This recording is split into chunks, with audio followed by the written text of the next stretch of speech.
Welcome everyone to our next e-learning installment here in Earth Science. I'm going to be your host tonight, Mr. Cloud, as usual with Mr. Rock Camp, bringing in some awesome material for you guys to review on our Google Classroom. And we're going to get going today with our next topic in Earth Science. Normally we would go from climate anomalies like El Nino from last week, and then we would get right into the first unit of geology, which is rocks and minerals. Before you talk about rocks, you have to talk about minerals themselves. So let's get right into it. This video is going to be a little bit different than my videos in the past. I'm going to be asking you some questions, so feel free to pause the video whenever you want, and also pause the video when I ask you a question and try to answer it yourselves before you move on. All right, that'd be a great way for you to learn. All right, so here we go. First things first, guys, is let's get into what minerals are. And technically speaking, minerals are the building blocks of rocks. So rocks themselves are made up of minerals. They're aggregates of minerals. They're mixtures of minerals for the most part. Some rocks are what we call monomineralic, but for the most part, that's the deal, right? Granite. At home, you probably have granite countertops, if not quartz, which is actually synthetic, but granite's really, really commonly found in households. And this is what you have here, a little hand sample of it. And if you notice, there are different colors here. All the different colors are different crystals. And those crystals are different minerals. So specifically, the pink that you see here is an example of what's called potassium feldspar. The quartz is usually white, which makes up a lot of what you see in granite, makes it super, super hard.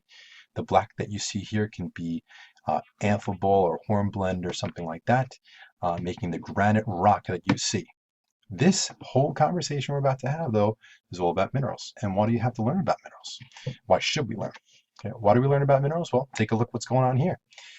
If you ever had an extension made at your house, or maybe you had a new house built, you'll notice this construction workers walking around with gypsum board, otherwise known as sheetrock, that comes from selenite gypsum. Over here, all right, you have some quartz. Quartz is ground down. It's melted into what we call, well, glass. Glass is made from quartz. Down over here, there's a really awesome looking mineral called galena.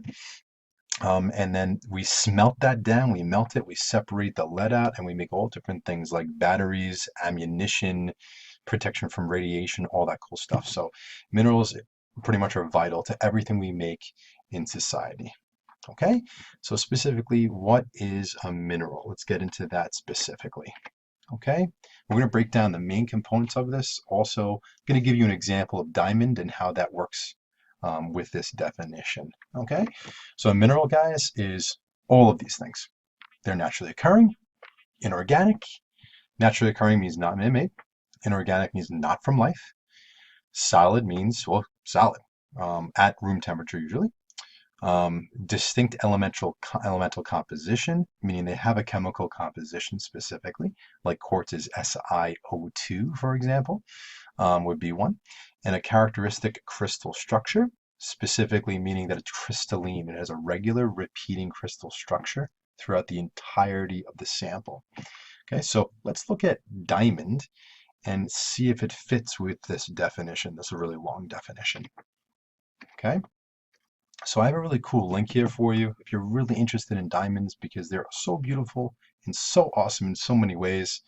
You can click right onto this and it'll take you to geology.com and it talks to you about how diamonds form. So hey, you guys have some time right now, so I would check it out. Definitely pretty cool to see how they actually form. But let's go back to this. So diamonds, are they solid? Well, they definitely are solid. Do they have a regular repeating crystal structure? They 100% do. They have a chemical composition that's carbon throughout, and their structure, you have carbon bound to four other carbons, which gives you that really strong crystal lattice of a Mohs scale of 10. All right, this is what a diamond would look like in a kimberlite deposit. This is slightly cut here, but it's pretty raw. You have to be a gemologist to cut it down to something like this to make it look beautiful. There are different types of diamonds, like this yellow diamond or this really rare blue diamond here, or potentially this amazing Hope Diamond found at the Smithsonian Museum in Washington, D.C. I was there a few years ago, more like 10 years ago now, actually. And I made a video kind of talking about it on the scene. So if you want to see it, all you have to do is just click right on there and you can check out that corny video that I made a few years ago. Okay, so sliding over to the main component of this, guys, and that is specifically talking about the properties of minerals. So in class, physically, what we'll do is we'll look at hand samples. We'll look specifically at them and try to figure out what they are. We'll look at unknowns to figure out knowns. How do you go about doing that? Well, the first thing you got to do is you have to use your trusty Earth Science reference tables, which look like this. Oh, but that's not the page we want, though. Where do we have to go? You tell me. Well, if we were in class, I would probably ask you a +1 question about this. Where do we have to go, guys? Well, this is page 1. We got to go, go, go, go, go, go, go, go, go, go, go, go, go, all the way down. All right, to page 16. All right, properties of common minerals. Right, in terms of characteristics, we're going to look specifically here, guys, at luster. We're going to look at hardness, over there, cleavage and fracture. And this video, we're probably going to stop at hardness. In the next video, we'll talk about cleavage and fracture and distinguishing characteristics and chemical composition. So let's get into luster right now. Okay. Let's view this. Let's present it for you so it can get a little bit bigger on the screen. All right, so we have luster as the first thing we're going to talk about. We have hardness. We have cleavage and fracture and distinguishing characteristics, streak, color, feel, and color. Odor over here, not color. Moving on. All right, so luster, what does it mean? It's the appearance of mineral and reflected light. There are two different types of luster. There's metallic luster, and it reflects light similar to a piece of tin foil or aluminum foil, something like that. There's non-metallic luster, which seems to be pretty dull for the most part. You're going to have a dull mineral there, like a piece of clay. But please note, guys, that sometimes a non-metallic mineral will reflect light like glass. So it doesn't look like a metal, but it's still vitreous. It still reflects light. So maybe I will give an example of that in a moment. Okay, so we're going to have our first quiz here. So here we go. All right, get ready to pause. Here we go, guys, and boom. Identify the luster. Ready? I'm going to put up a sample here for you, and I want you to pause the video, try to figure out what it is, metallic or non-metallic. Here we go.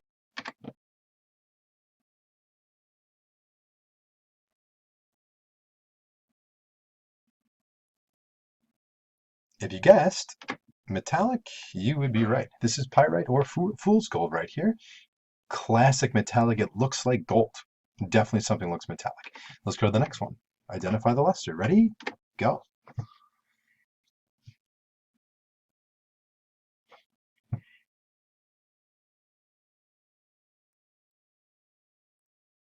All right. If you chose non-metallic, you'd be right. This is olivine. All right. It looks like an olive or green. If you see something green in Earth Science, it's olivine. Move on. Next. Identify the luster.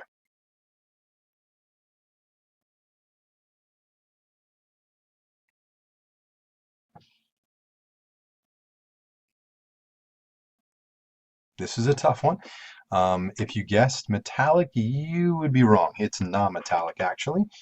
This is biotite mica. This is vitreous, so it's kind of glassy in a way. It's a type of a non-metallic luster, actually. So it looks more like a plastic than a metal. Let's give you one more. Hopefully this will be a softball for you. Identify the luster.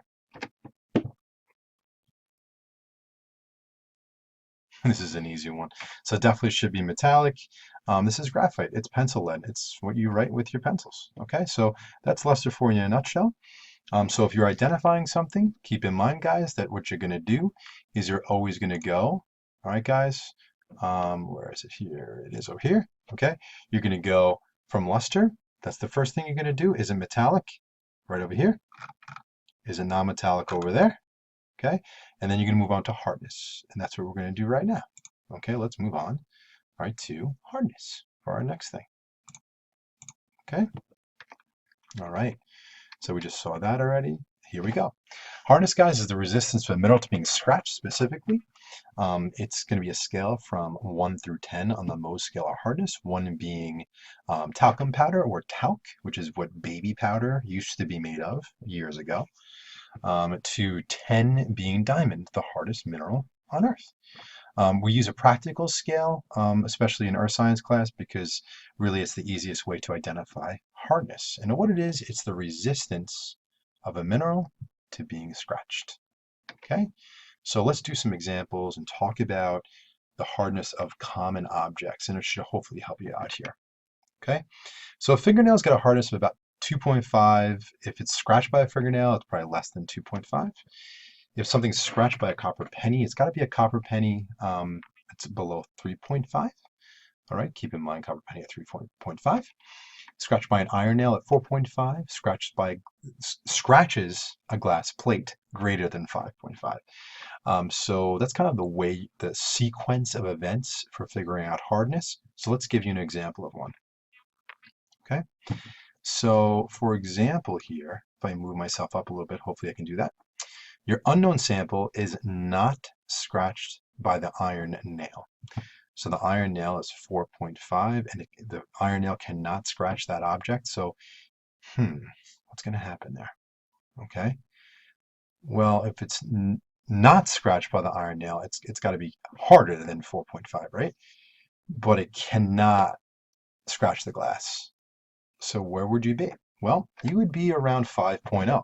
You'd be harder than 4.5, but lower than 5.5. So it's a scale kind of like that. Okay, let's do another one. Example 2.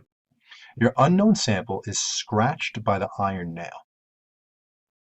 Okay, it's scratched by the iron nail. So it's probably lower than 4.5 most likely. Okay, but not scratched by the penny. Where would you be? Well, for this, you'd be at around 4.0. Harder than 3.5, lower than 4.5. That's pretty much how the hardness scale is going to work. Normally, an easy one, for example, would be, all right, let's say you pick up your sample. So here's your sample. You pick it up, and then you just scratch it. You scratch with your nail, and it just starts flaking off. It keeps flaking off. Not your nail, but the actual sample. Where would you be? You'd be below 2.5. So if you were to look at the reference tables again, click away. Let's go right to the reference tables. And you determine that it was metallic. Well, if it was metallic and it was below 2.5, it's a good chance that it's graphite. Okay? It could be galena too, because with galena, it's right at that 2.5 mark. So it's either galena or graphite. So then you'd have to narrow it down. So you know the luster, you know the hardness. You'd have to narrow it down to cleavage or fracture. And with the two of these, they're both cleavage. So you'd probably have to go to distinguishing characteristics, which is what we'll talk about most likely in our next video here. Okay, so we're going to end up, guys, I think with that. That'll be the last thing that we talk about here, okay, in this video. In the next video, what we're going to do is we're going to move on to cleavage and fracture. We're going to talk about some distinguishing characteristics, and then we're going to talk about chemical composition. So again, thank you for watching today. I hope this was really helpful for you, and we'll see you all again in class very soon. Thanks very much, guys. Take care. Bye.